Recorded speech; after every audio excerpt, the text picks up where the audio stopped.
Hello friends, welcome back to your YouTube channel Upcoming Achiever. In the continuation with the UPHESC Assistant Professor interview series, we are going to discuss some other relevant questions which is supposed to ask by the interviewer. ठीक है, तो without further ado, let's dive into this video. तो जैसे कि इसमें question ये लिखा हुआ है, tell us about your research background. ठीक है, इंट्रोडक्शन के बाद और सारी चीज़ों के बाद वो ये पूछ सकते हैं आपसे, क्योंकि रिसर्च आपका डायरेक्टली रिलेट करता है. आप अगर असिस्टेंट प्रोफेसर के लिए कहीं अप्लाई कर रहे हैं तो ये क्वेश्चन हमेशा ही पूछा जाता है. तो tell us about your research background, कितने पेपर हैं, क्या रिसर्च है, आपने क्या क्या चीज़ें की हुई हैं, उससे रिलेटेड ये चीज़ें पूछी जाती हैं.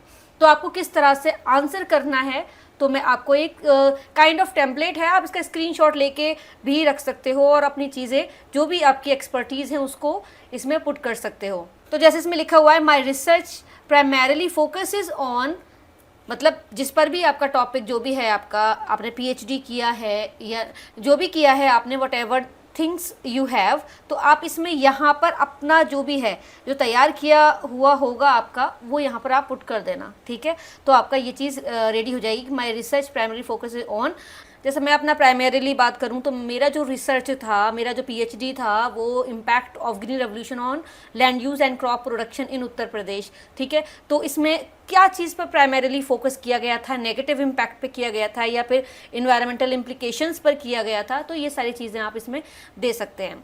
इन माई डॉक्टरल रिसर्च आई एक्सप्लोर्ड, ये चीज़ें आपने मेंशन कर दीजिए. आप अपना डिजर्टेशन टॉपिक जो भी है, जैसा भी है, ठीक है, क्या क्या चीज़ें आपने की थी. My work examines briefly explain the significance of your research and key findings or contributions. तो यानी कि my research work examines, तो एग्जामिन्स में मैं आपको एक शॉर्ट तरीका बता रही हूँ. जो आपका कंक्लूजन वाला पार्ट है उसको समराइज करके, there are so many techniques, आप जाके कॉपी पेस्ट करके उसको समराइज कर सकते हैं, उसको ब्रीफ कर सकते हैं. तो उसको यहाँ पर लिखना है आपको, और कुछ नहीं. I am particularly interested in mention, अब मतलब अब ये बताएंगे कि आप किस चीज़ में इंटरेस्टेड हैं, है ना. अब ये दिमाग में रखना है कि रिसर्च बैकग्राउंड से पूछा जा रहा है, तो आपको उसी के लाइट में आपको आंसर देना है. तो मेंशन एनी ऑन गोइंग और फ्यूचर रिसर्च डायरेक्शन, अगर आपका कुछ चल रहा है प्रोजेक्ट, जैसे पोस्ट डॉक होता है, समथिंग इस तरह के कुछ प्रोजेक्ट चल रहे हैं, तो वो मेंशन कर दीजिए. अदरवाइज आप फ्यूचर रिसर्च डायरेक्शन के आप बता सकते हैं कि मुझे फ्यूचर में कौन कौन से प्रोजेक्ट उठाने हैं, कौन कौन से पेपर लिखने हैं, स्कोपस होंगे, पीयर रिव्यू होंगे, या फिर यूजीसी केयर लिस्ट होंगे, या एससीआई होंगे, whatever you have decided to do further research in future. तो आप वो चीज़ें यहाँ पर बता सकते हैं. And I believe this aligns well with the department's focus, है ना. तो आप बता सकते हैं कि ये जो मतलब जनरली ऐसा होता है कि हर यूनिवर्सिटी का फोकस यही होता है कि रिसर्च में डेवलपमेंट बहुत अच्छे से हो.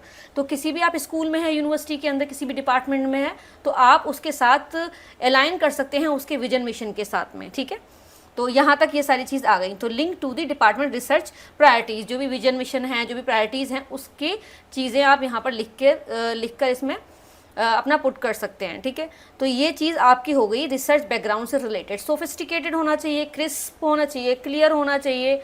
ठीक है, रट लेना उसको, कोई दिक्कत की बात नहीं है. एक बार ठीक से पढ़ लोगे, रट लोगे, तो फिर कहीं भी आपको कोई दिक्कत नहीं आनी है. आपके टिप ऑफ द टंग होगा, जैसे ही पूछा जाएगा फ़ौरन ही आपके automatically it will come out.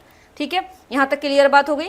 Next question ये होता है, what is your teaching philosophy. भाई टीचिंग फिलॉसफी के बारे में पूछा जाता है, बहुत सारी यूनिवर्सिटीज़ में ज़्यादा पूछा जाता है, क्योंकि वो फोकस करते हैं आपके टीचिंग पेडागोजी के ऊपर, कि मतलब है ना, टीचिंग पेडागोजी क्या है आपकी, उस चीज़ के ऊपर ज़्यादा वो फोकस करते हैं. तो आपको अगर ये क्वेश्चन आ जाता है अगर रिक्रूटर पैनल में पूछ लेता है, तो आपको किस तरह से जवाब देना है. तो आप इस तरह से जवाब देंगे, I believe in creating an inclusive and interactive learning environment where students are encouraged to actively engage with material. My teaching philosophy centers on student-centered learning, which includes collaborative activities, problem-based learning, and critical thinking exercises. ठीक है, फिर आप ऐसा आगे continuation में बोल सकते हैं, I also believe in adapting my teaching methods to the needs of diverse learners, ensuring that each student has the opportunity to succeed. I strive to create a classroom where students feel comfortable asking question and challenging ideas. तो ये चीज़ें हैं, आप एक बार पढ़ लेना, कोई इसका अदर वे नहीं है, है ना.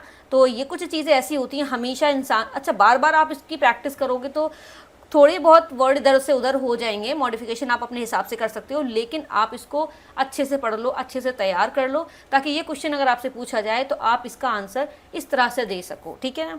एक तो बोलना होता है और एक होता है हमें बहुत तरीके से जवाब देना।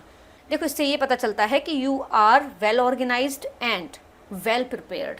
जो रिक्रूटर है उसको एक पॉजिटिव साइन जाए कि इसके अंदर एंथुसियाज्म है टीचिंग के लिए, ठीक है। ये 2 क्वेश्चन और मैंने दे दिए हैं, आप इसको अच्छे से रट लीजिएगा, इसको मॉडिफाई कर लीजिएगा, जो भी आप करना चाहते हो उसे करिए, लेकिन पढ़िए, ठीक है। पढ़ के इसकी तैयारी अच्छे से कर लीजिए। अगर आप ये चाहते हैं किसी स्पेसिफिक क्वेश्चन के ऊपर मैं वीडियो बनाऊं तो please do let me know in the comment section, ठीक है, मैं बना दूंगी उससे रिलेटेड। तो ये वीडियो यहीं तक है, मिलती हूँ अपनी नेक्स्ट वीडियो में। Till then take care, bye bye.